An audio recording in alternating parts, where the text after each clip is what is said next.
Alrighty. So in case people don't know, Mary and Shay are the engine behind our weekly newsletters with all the wonderful graphics um, and the messages that go out from MJA. So we thank them for their contributions. Hello, good morning, Shay. I see you in there. Good morning. Like you, I also go videoless, actually, because I have no camera on this computer. Yeah, it's definitely for the best that I stay videoless this morning. It's Saturday. You're allowed.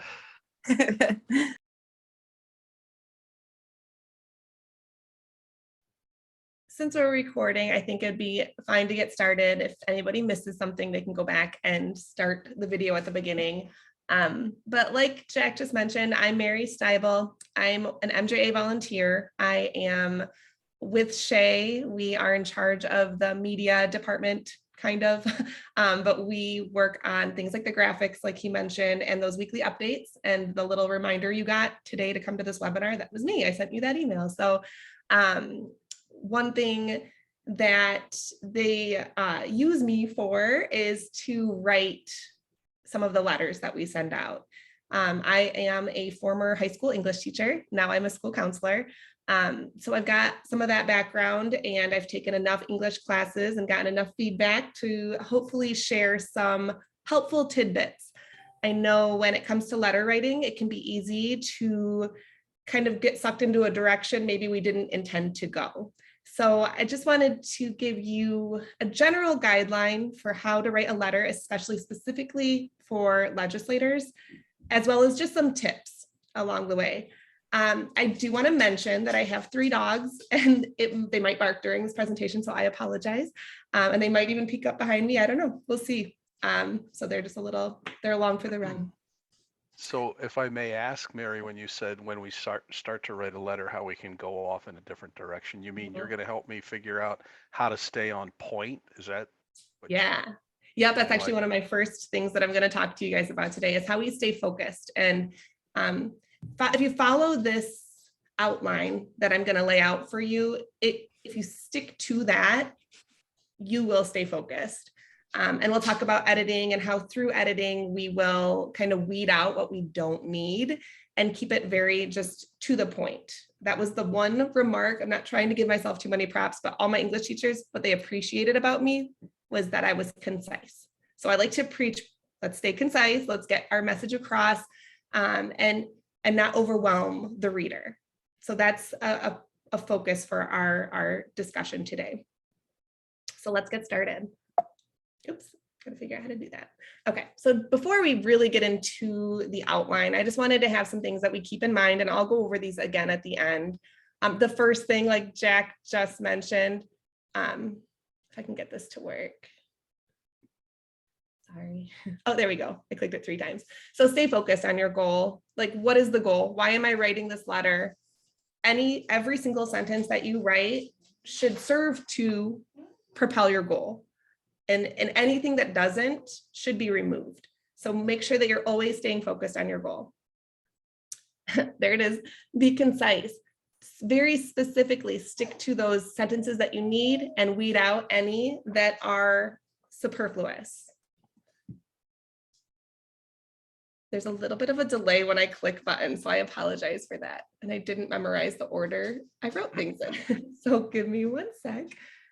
So when you say stay focused on your goal, is it assumed there's only one goal? Goodness. Yeah. The overarching goal. So yes, like what is my goal today? Like, what do I want this legislator to take away from my letter? So one overarching, kind of like if you remember in English classes, your thesis, like what is the main point I want to hammer home, and what do I want them to walk away feeling like I need to do, what they need to do. So maybe that's support a bill or something along those lines. That should be your overarching goal, and every sentence should serve to achieve that goal. And here my dogs are playing, so I apologize for the noises like I mentioned before. Okay.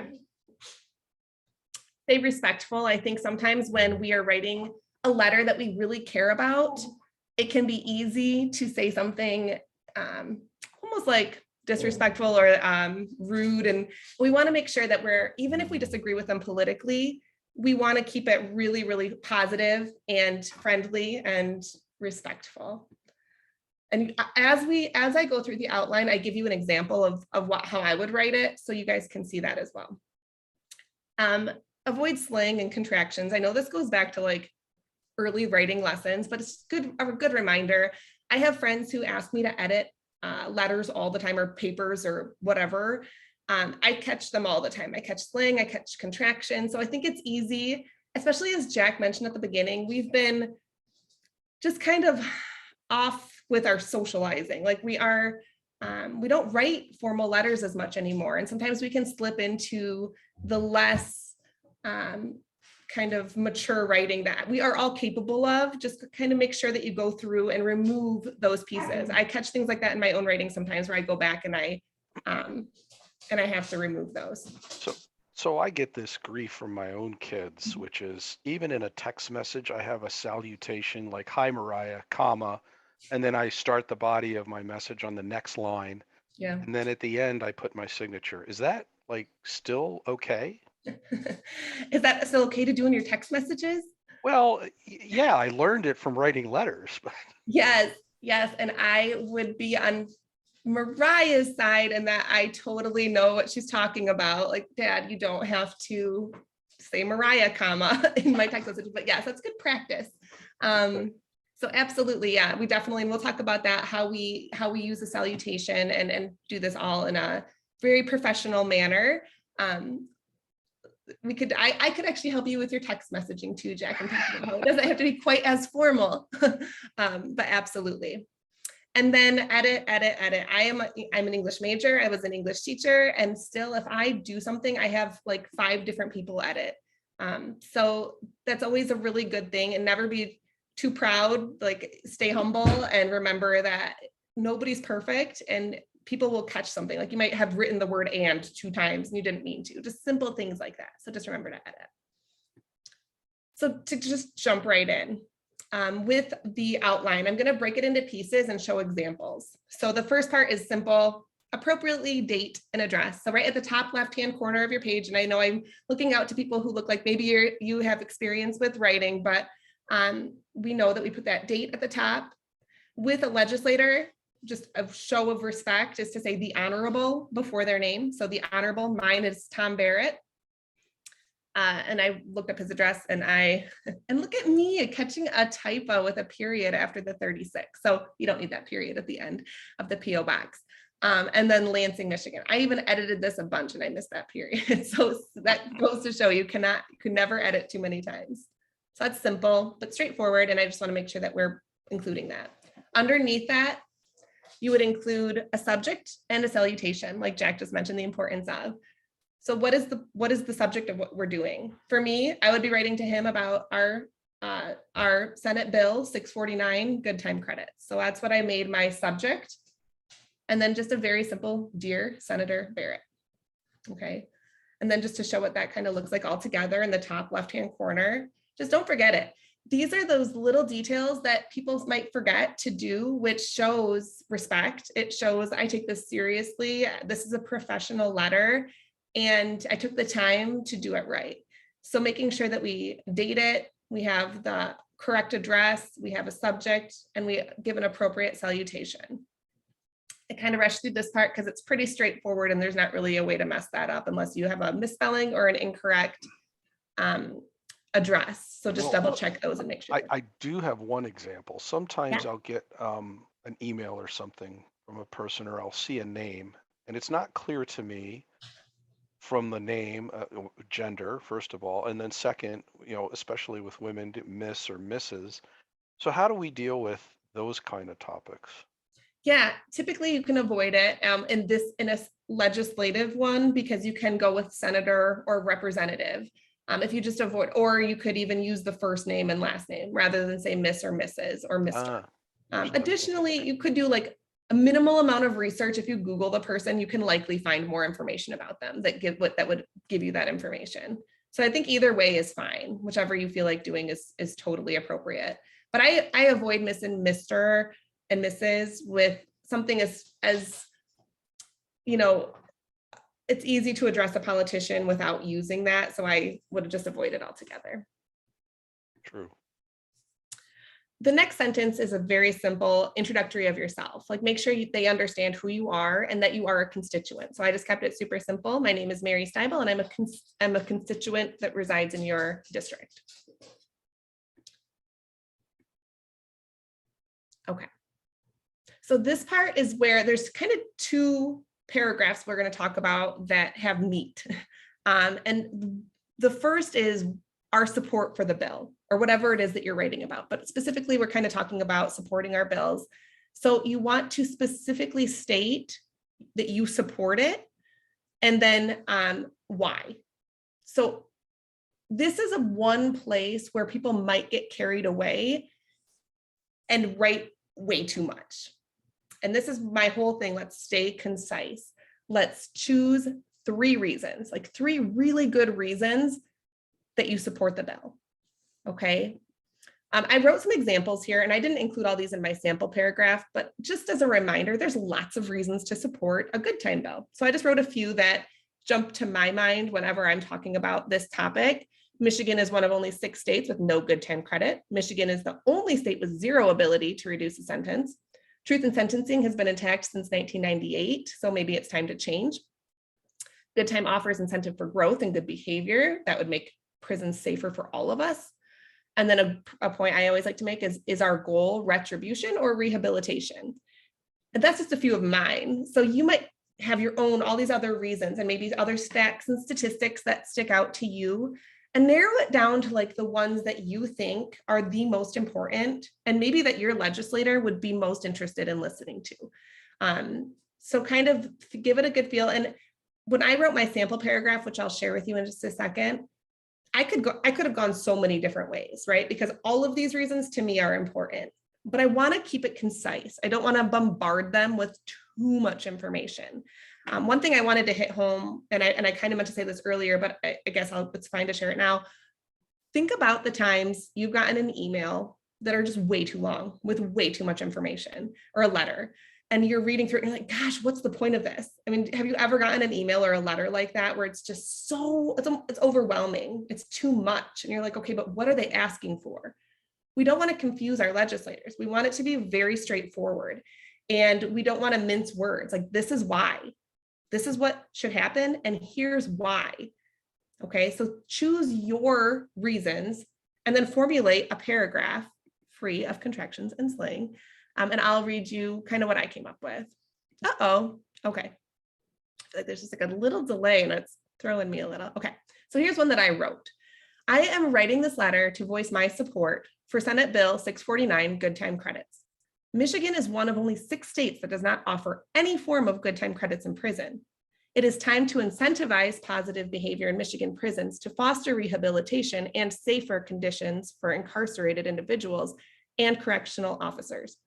Our focus should be to return rehabilitated members of society to their families and allow them to positively contribute to their communities. I think I have that covered up right now and I can't move it. Should we make assumptions about if people understand or know what good time even is? So, kind of, in that this bill has been proposed. So we don't need to rehash exactly what the bill states, just to voice our support for the bill.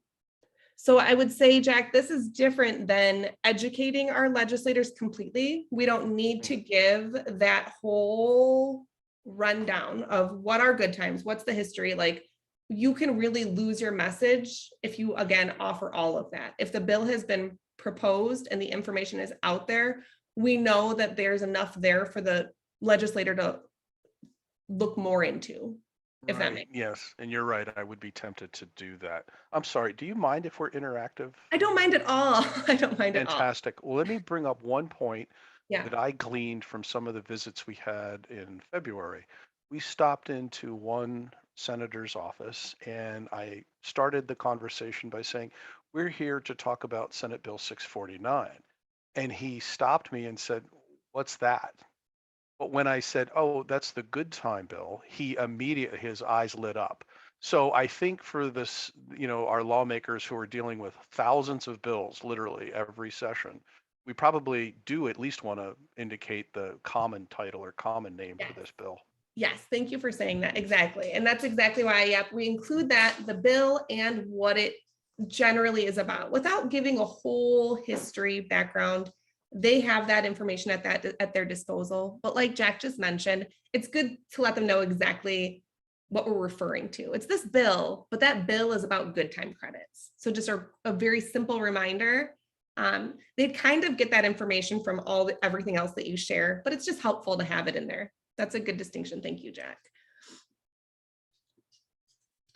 Okay, this is another place where I think it would be very tempting to go way, way, way bigger than you need to.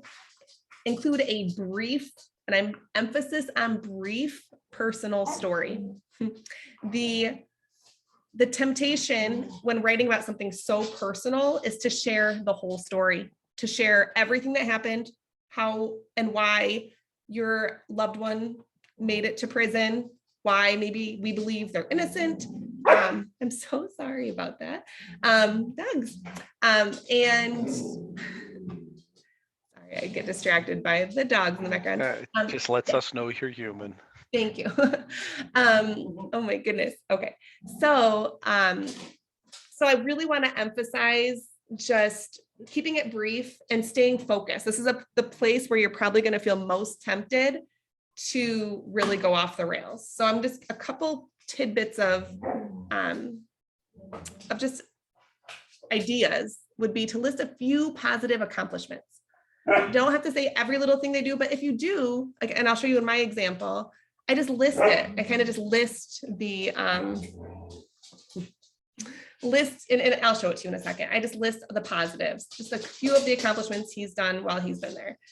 Some areas of growth, like where has this person grown? Have they improved in their time in prison? And maybe that should be rewarded. Explain why society is better off with them out. Like how might they be able to contribute to this greater society?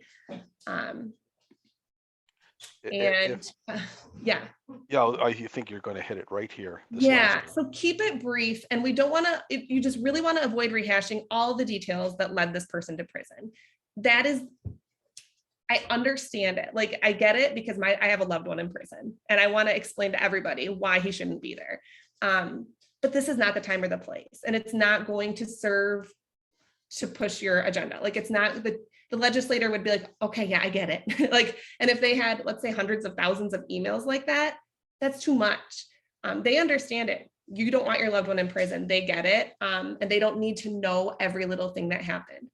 One thing I'm going to hit on later is that we want to keep this letter to a page and no more. So that's where you could really accidentally go way longer than a page.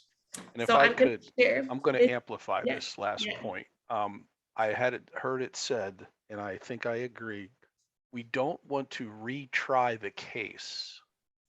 Right. Meaning go over those details and try and, as you said already, pick apart the reason that they're there and say, gee, they really shouldn't be there.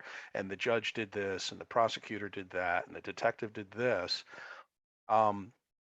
The audience we're dealing with can't help in that case. It's not a matter of let's retry this case in a courtroom. That's exactly right. Exactly. Yes. And what happens then, and while it's so well intentioned to share your story, is your message gets lost and the reason you're writing gets lost. So while we all feel emotional about why our person is incarcerated, try to focus on the logic and the points that sell your reasoning versus the emotions that can often get tied up with this. I'll show you my example. Okay. My loved one entered prison at the age of 18 and is now 28 years old. I include that part because I think it's important in my instance to show how young he is. And it's been almost 10 years. Well, it's been 9. Of course, over the course of his 9 years in prison, he has completed numerous college courses through the University of Ohio. He was the first person in his prison to obtain certifications as a personal trainer and nutritionist. And he has participated in Paws with the Cause as well as Leader Dog for the Blind. completing training with 6 dogs. He has received 0 major misconducts and has worked numerous jobs. This young man has demonstrated incredible growth and leadership and would be an asset to our community. Good time credits would be instrumental in returning individuals like my incarcerated loved one to their communities and families where they can truly make a difference. I could tell you I could talk here for hours about what a great person this is, and why he shouldn't be there and how crazy and ludicrous it is that he's in prison. And I want to, if you want to hear about it, we'll stick on after it. I'll tell you all about him. But I think this sells it for me. Like, this is what he's doing. This is a great person who's in there doing all these wonderful things, and he's pushing himself to be his best, and he should be back with his family and in society. And he is the kind of person, and what I'm trying to highlight to our legislator is that this is the kind of person that's rewarded. It's not the person who's joining gangs and doing bad things and making poor choices. It's the person who's going out of their way to better their lives.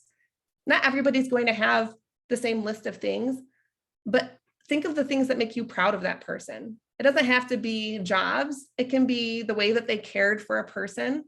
And I could have gone that route too with my person. I could have, instead of listing all of his accomplishments, I could have talked about all the kind things that he's done for people he loves over the years, despite being in prison. You can take it any route you want, but try to keep it to just a few sentences, and just a few sentences that highlight why they should not be there and why they should be rewarded for their good time. Okay. And again, I am completely aware that this is the place where we just want to go off and share it all. But instead of rehashing what happened, focus on how they've improved and how great it would be for them to be out in the world helping out their communities. And so those are like the 2 main paragraphs, the ones that say why you support this and what wonderful things they can contribute, and what they've learned and how they've grown. And then at the end, we just have to ask for support. And I think it's great to ask for a response. So I just said, Senator Barrett, I like to make it personal again, right? Call him out by name. I urge you to support SB 649. It is time that Michigan joins the majority of America in supporting rehabilitation in prisons through good time credits. I look forward to hearing your position on this important issue. So again, it's hammer it home. I want your support. We are behind. We are the one of 6, I already mentioned that earlier in the letter, so I'm just kind of circling it back to that point. And I look forward to hearing back from you and kind of putting a little bit of pressure on, I want to hear your thoughts on this, however you want to word that. And then remember to just like you did at the beginning, sign off. Sincerely, include your, let's do it old school, have your signature and your address and all those things so that he can get back to you, whether it be through snail mail or email. And this is kind of what it looks like. I just put everything I wrote to you and went through and showed you. I put it all together in a letter. And so you can just kind of see it's very concise, right? It's 1 page. And I think keeping it to 1 page makes it palatable for them to read. Think about the hundreds, maybe thousands of letters they receive in a week. They don't have time to read novels. So we want to keep it really, really short and to the point. And if you follow kind of those guidelines, I think you will. Just try not to go off on tangents and try to catch yourself when you do and be like, oh, okay, maybe I totally feel this. I feel this way strongly, but maybe this doesn't serve to prove my point. It doesn't serve to support what I'm asking for. Okay. So I have a couple, yeah. Do you see any harm in asking for even more specific support from him in terms of right now this bill is in the Senate Judiciary and Public Safety Committee. If this legislator were a member of that committee, is it reasonable to say, we'd like you to consider a hearing? Absolutely. Or if you were addressing Roger Victory, who is the chairman of the committee, would it be appropriate to then say, Mr. or Senator Victory, please consider putting this on the agenda for discussion, or more specific asks, I guess is what I'm saying. Yes, exactly. Yep. Whatever you think is within that person's ability. Yes. The most that you can ask of that person. So whether it's, we would like a hearing, that's for sure what you want to ask. If that's within that person's power to support, yes. If it's that you want them to help take because I know we're coming out with we want to release this bill to the House soon. If it's a House member, you want them to champion this bill for us, ask them. So I think whatever specifically you want them to do, ask them for it, for sure. We do have a good question, and maybe it was not at the bottom of your letter. Is it appropriate and important to put your phone number or email as part of your contact information? You sure could. You absolutely could. Yes. So if you're sending the letter, and that's a very good question, because in my brain, I'm writing this letter and I'm emailing it. So they have that return email address. If you're sending that letter in the mail, yes, include your email address. And you can add your phone number for sure. Yeah, that's not a bad idea.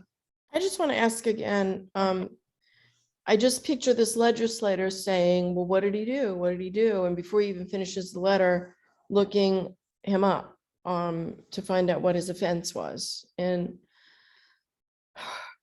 in the case of those who have committed sex offenses, it's the third rail. It's just so misinterpreted.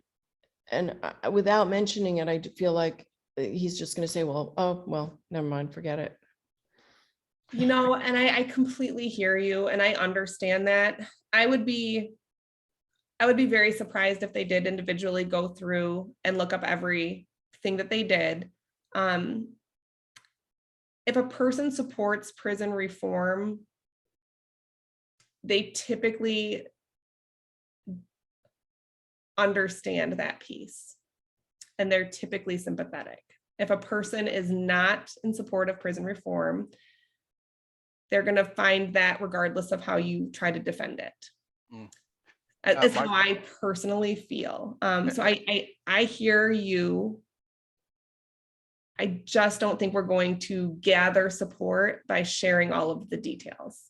My personal experience now, having gone to Lansing several times and met with several legislators, is seldom have I ever heard them really drill down into any specific personal story that was on the table, unless the person who was speaking offered up all that.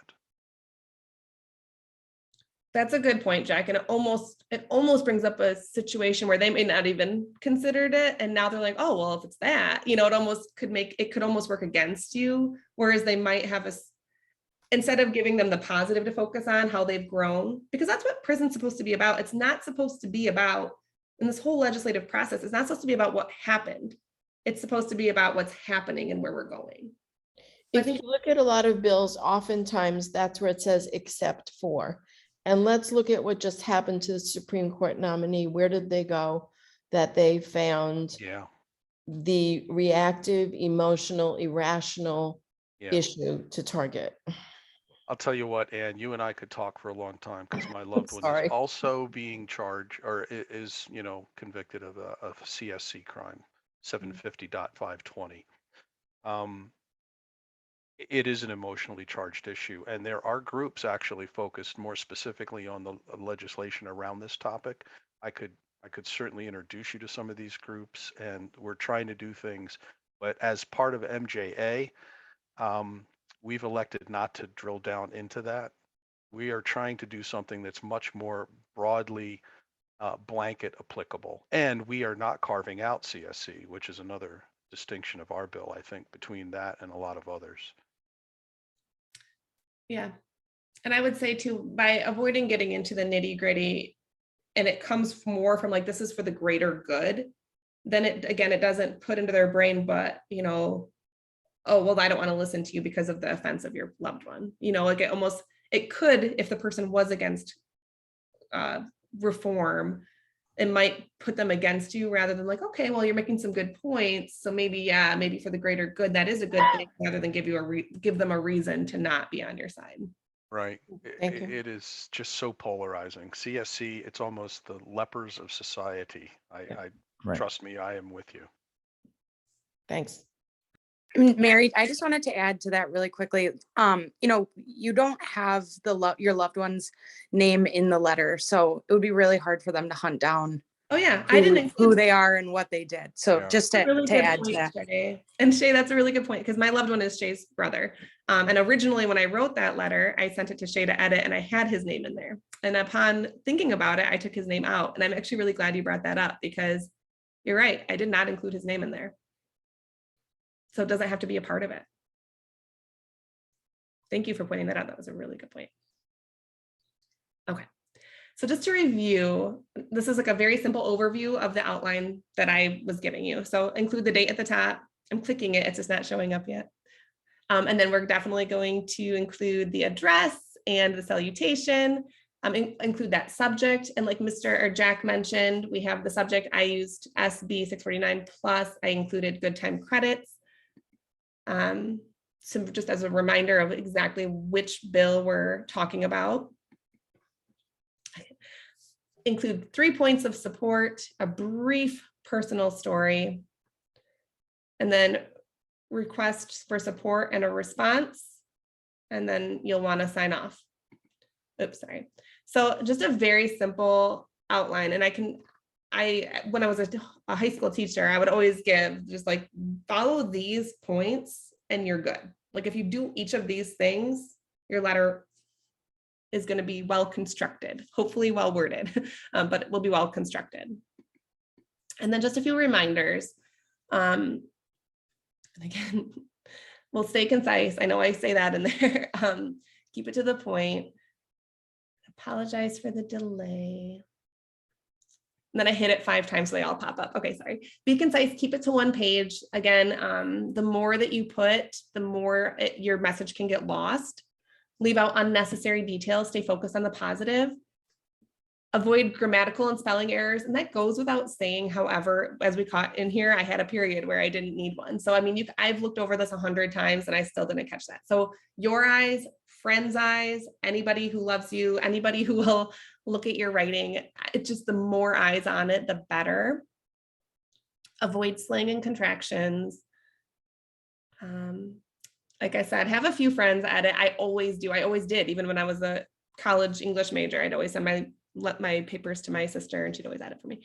And then this is one thing I always did with my high school students. Read your essay, your letter aloud. Read it out loud. And so you hear where a mistake happened. So oops, I shouldn't have had another and there. So I crossed that out. Okay, so that's just one of my little tips I like to give. So leaving it on this page for a minute. Yeah. Did you touch run-on sentences? I didn't. No, we didn't get into like specific grammatical. Yes, no, I didn't. But yes, that's something that you look can at your absolutely- sample letter, and can you show me maybe what the longest sentence was? Because I have found myself guilty of this crime of run-on sentences. So where it might have felt long in mine was when I listed his accomplishments, but they're separated by commas, so it is grammatically correct. Yes, I'm a very I'm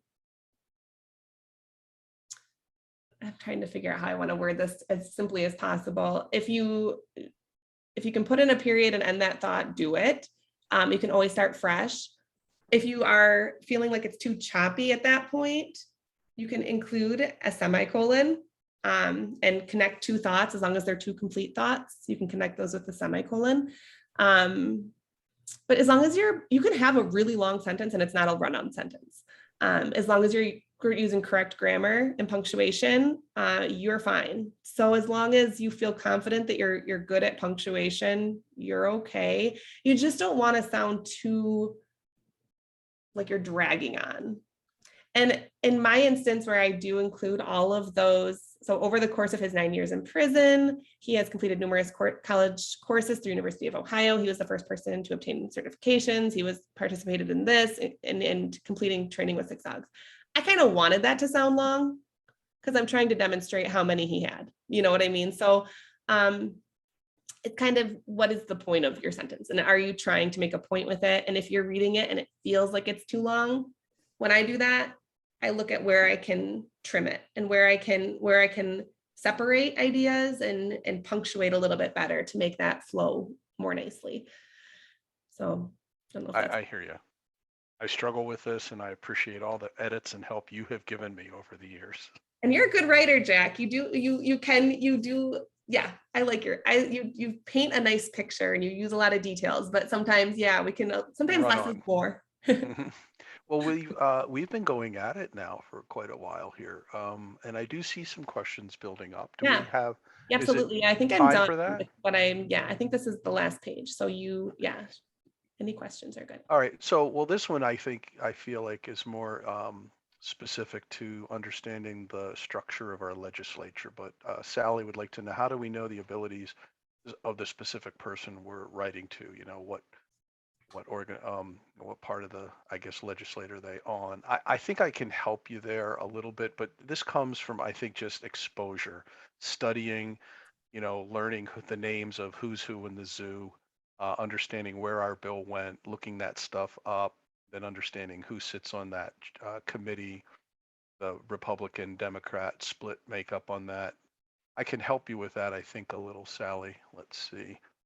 Oh, We let me back also, up to the top. I do think this one's a good one, Mary.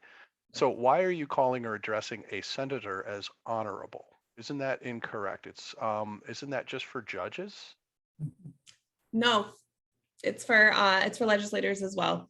So I don't have any other explanation for that other than that's what's commonly acceptable and appropriate and respectful.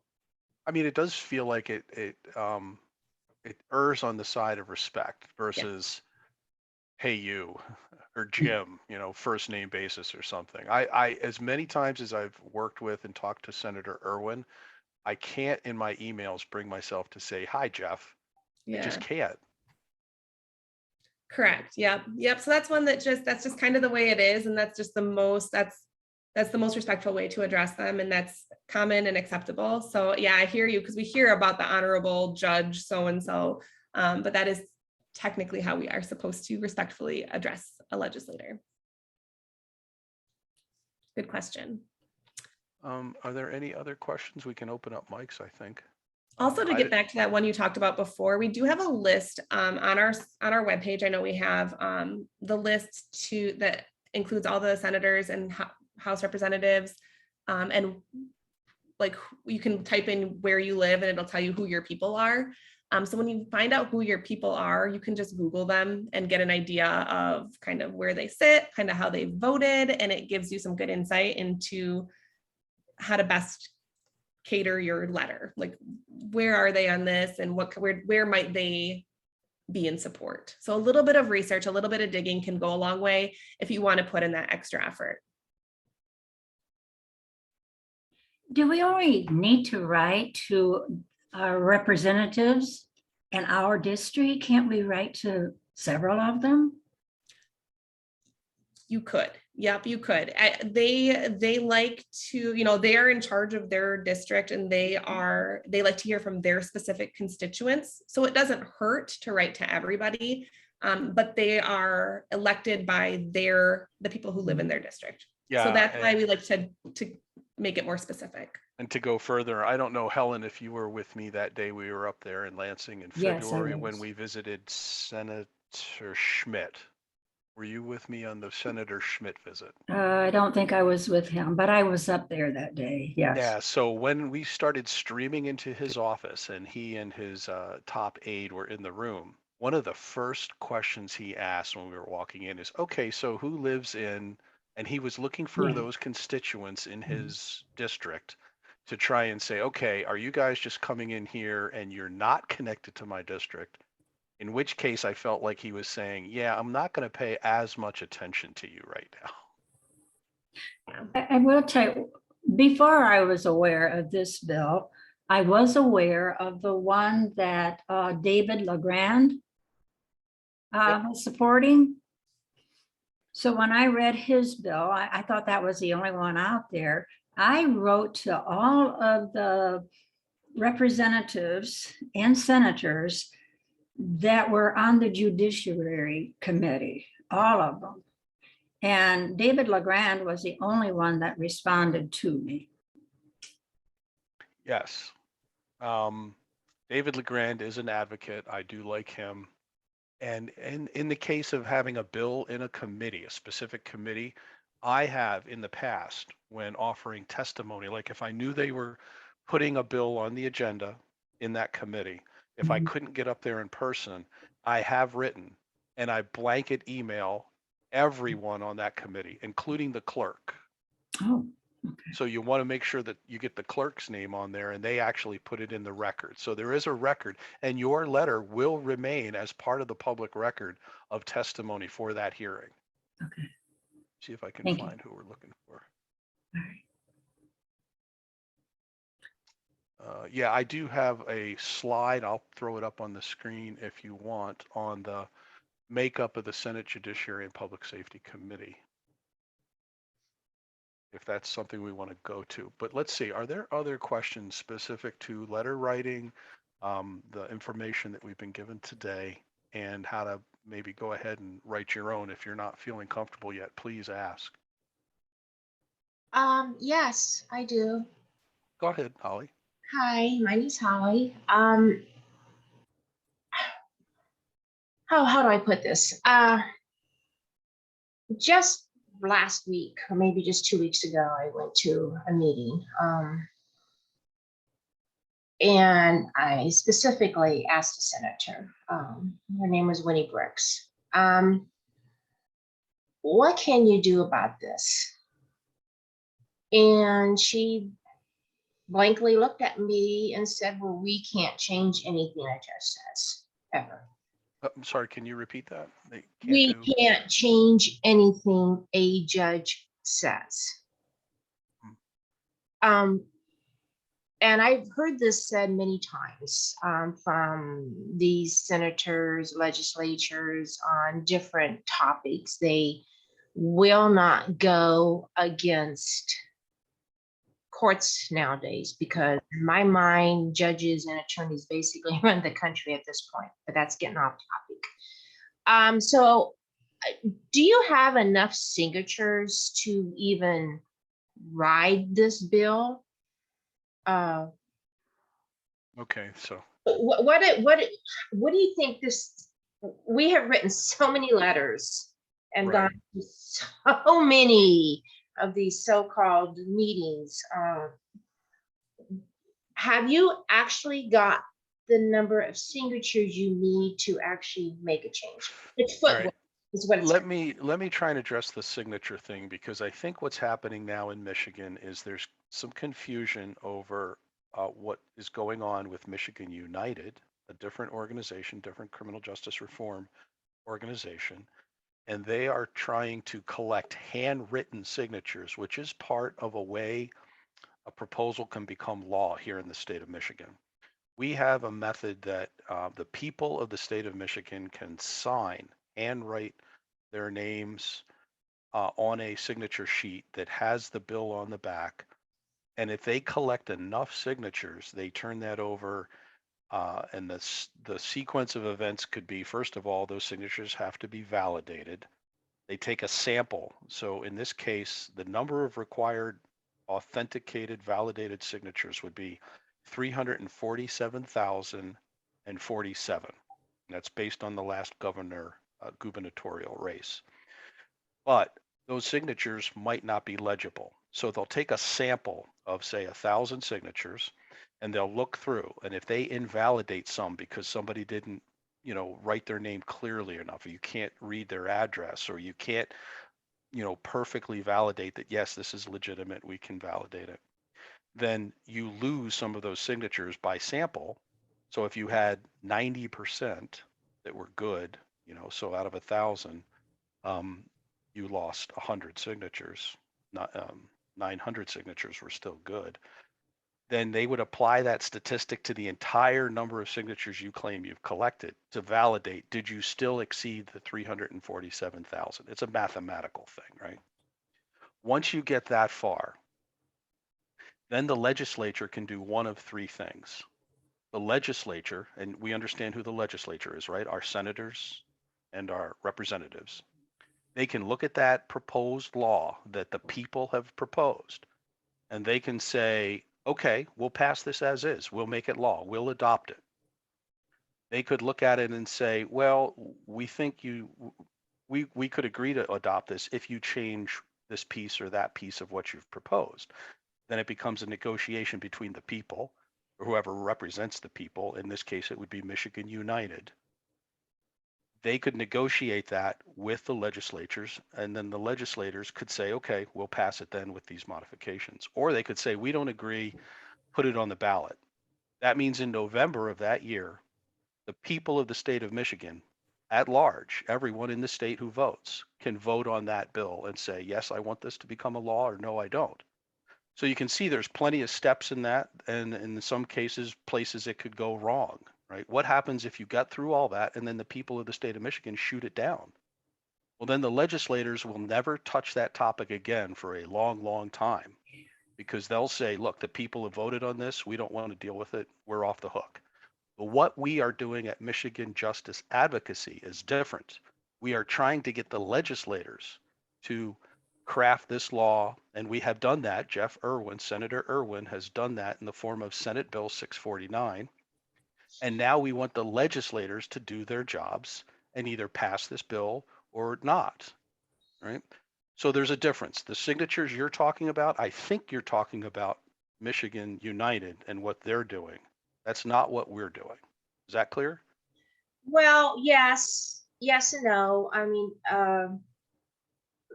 from what my information is, you get so many signatures, but you still have to get a sponsor for the bill.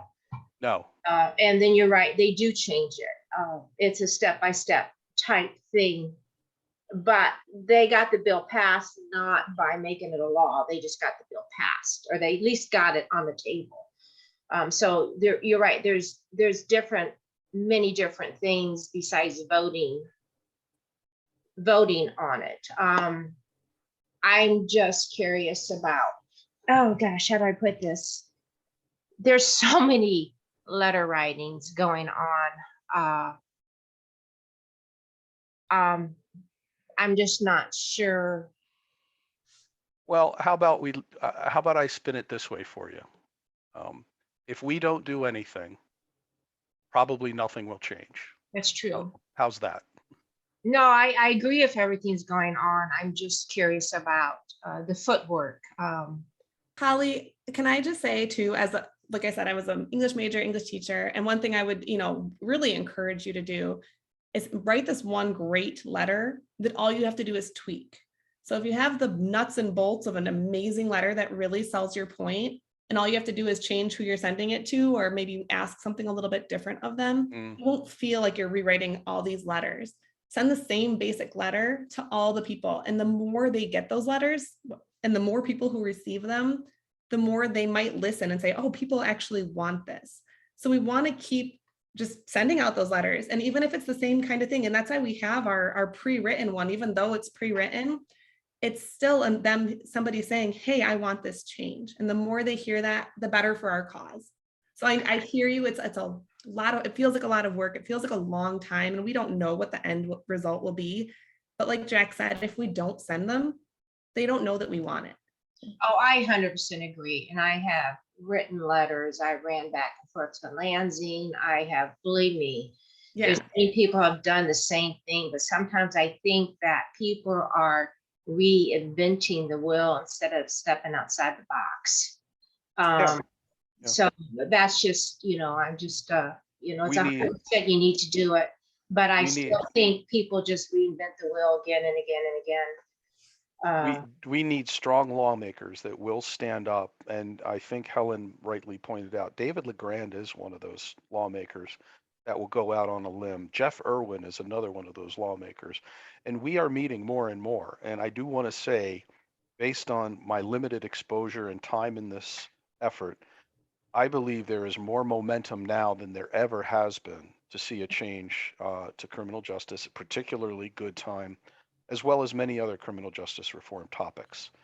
I'll also say that handwritten letters, I have heard this, and I believe it to be true. When these handwritten letters arrive in a physical envelope in the legislators' offices, it's a little harder for them to just take that letter and throw it in the trash. With an email, you can read it and delete it, get it out of your inbox. But when it comes to a handwritten letter, they physically have to say, now what am I going to do with this? And so I believe in the power of these handwriting exercises. I believe in the power of us going up there and speaking directly with our legislators, and then also emails. But I'd write this letter by hand, not hand, well, type it, and then print it, put it in an envelope, and make them open that envelope. Make them read that letter. Thank you. And I'm hoping that you'll have more protests or gatherings in the future. Well, the next event is something called Legislative Lunch and Learn, and it's an educational session that we're having for lawmakers because, believe it or not, they don't all know about good times still. They don't understand this topic. So know they're about a lot of it. Yeah, right. So in some cases, we are educating them, and in April, we're doing that up in Lansing again. At the same time that there's some other organizations that are meeting on the front lawn. If you want to mark the date, it's April 27th, I believe. It's on a Wednesday. And so we intend to be up there, and that would be another good time to go meet with your legislators in person. This is just a game of numbers to some extent. If the lawmakers saw that there were such an overwhelming number of people that wanted this, I believe they're political creatures and they will cave to that kind of pressure because they're thinking, well, if all these people want this and these are my constituents who are either going to vote me in or vote me out based on how I vote on this topic, I better support it.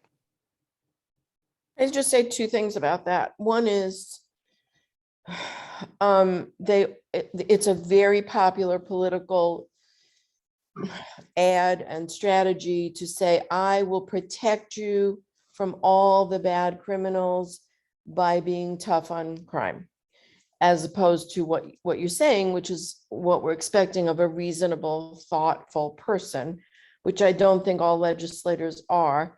And I do think it's hard for me to avoid the numbers, like you said, in what the cost it is to whatever state you're in keeping each of these thousands of people behind bars. And sometimes the only thing that matters to anyone is the amount of money that's being spent, because it's pretty bad. It doesn't leave much money for anything else. Mary, was that one of your top 3 reasons? You know what? I didn't put it in there, but that is one of my top. Like that's, and for me, it also goes toward what the legislator identifies like Republican or Democrat. That's really the way I would go for sure if I thought the person was Republican and all that. I made a sample, but I think that that 100% how much money we spend is an amazing angle to take because we spend such an egregious amount of money on our prison system. So that's a very good point and a very good one to put in your 3 reasons why you support. That's a really good one. I have met with some lawmakers that do key right in on the dollars and cents. That's 100% agreed. Yes, because that's what it comes down to is money. And I hate to say this, but a lot of people are put in jail just for money. Wards of the state, no matter what age bracket you're looking at, the state receives so much money, the prisons receive so much money, and they need to fill those beds.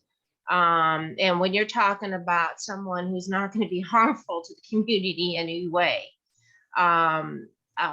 keeping that person is in jail for the money factor, and it is a money factor.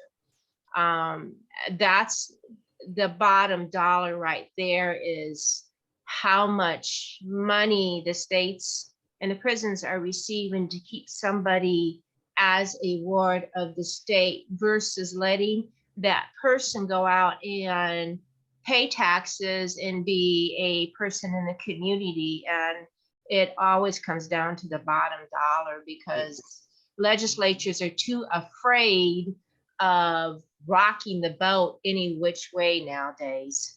I feel like you're preaching to the choir, and I support all of this. But when it comes to letter writing, we want to say all that in just a few sentences. So just keeping that point concise. I know it's tricky, and I completely understand. But I think if we can nail down in a few sentences how to best say that, make that point and move along. And I think I completely agree that we are, like everything you guys are saying, we agree and we know. And we appreciate hearing some of those things because we know we're not alone. But just word it as concisely as possible, send it to your legislator, because that's who we need to tell. No, perfect ending. Nice way to wrap it up. Folks, we are getting near the top of the hour. Everybody has been so gracious giving us your Saturday morning for an hour today. We really appreciate it. And I think if we have a list of who's on here, I will send out my one pager on who sits on the Senate Judiciary and Public Safety Committee for those of you who wanted to know specifically who your lawmakers are and what they do here in Michigan. And for those out of state, Ann, were you in North Carolina, you said? Unfortunately, I think they're probably going to pay attention to your letter the least, right? Because you're Oh, not I a know, constituent. I know, I know. Okay. I just, it always helps. I mean, I learn something from every group I go to, so I keep going. Even if, unfortunately, we have 50 different laws, 50 different states, 50 different Yeah. perspectives, but yeah, thank you. Thank you for being here today. Thank you everyone for being here today. And Mary and Shay, thank you too for everything you do behind the scenes and now out front here teaching us how to write good letters. Thank you.